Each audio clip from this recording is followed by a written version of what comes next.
Jacqueline Fraissinet-Dominjon, bonjour. Bonjour. Vous avez publié aux éditions L'Harmattan L'enfant dans le roman scolaire. Alors tout d'abord, qu'est-ce que le roman scolaire? Alors le roman scolaire, c'est un manuel de lecture courante, qui est produit sous la forme d'un récit continu. C'est-à-dire qu'il y a une histoire qui est racontée, par opposition au manuel de lecture, qui sont des morceaux choisis de Chateaubriand à je ne sais pas lequel, bref, enfin aux grands auteurs. C'est une manière de présenter des manuels de lecture sous la Troisième République, je reste là, pour essayer de donner le goût de la lecture. Et non pas pour en faire de bons futurs littérateurs et tout. Là, on veut apprendre le plaisir de lire. Alors à travers cet ouvrage, quel était le projet que vous avez voulu exposer? Alors, à partir d'un corpus d'une trentaine de romans scolaires, sous la Troisième République, j'ai eu envie de voir comment les auteurs, donc chargés de présenter des ouvrages de bonne moralité et intéressants, comment ils présentent l'enfant de l'époque. Et la question, c'est de savoir un peu, est-ce que c'est un reflet de l'époque, mais de quoi s'agit-il? Est-ce que les filles sont vues comme les garçons? Est-ce que tous les milieux sociaux sont étudiés? Bon, en fait, c'est surtout la ruralité, le milieu agricole.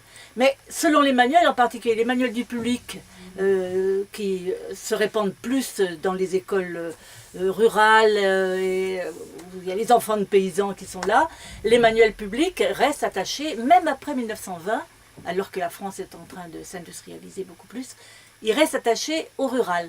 Alors que les manuels qui sont destinés à l'école privée, ordinairement, sont dans un milieu plus de la bourgeoisie, la petite bourgeoisie, ou la bourgeoisie un peu plus élevée. Donc on peut dire que dans les deux écoles, toutes les classes sociales sont visées.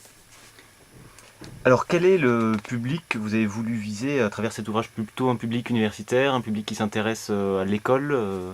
Oui, bah alors écoutez, évidemment, on voudrait toujours avoir le plus grand public possible. Hein. Et c'est rédigé de manière, j'allais dire, justement atteindre, c'est pas rédigé comme une universitaire, quoi qu'il y ait toutes les références, pour faire quelque chose de plus fidèle possible.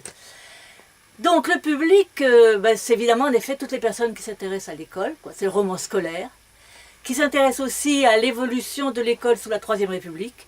Il y a en particulier allusion au moment où les manuels scolaires sont l'objet d'une guerre, parce que les manuels de morale sont condamnés, ou bien des manuels même d'histoire sont bannis, enfin bref, sont condamnés par l'Église catholique. Et il y a la riposte de l'école publique qui, elle, fait une épuration stricte de tous les manuels, en particulier. Quand on parle de roman scolaire, on pense toujours à Le Tour de la France par deux enfants de Bruno, le célèbre manuel. Et après Jules Ferry, après 1880 quelques, Madame Bruno a supprimé toutes les allusions à Dieu.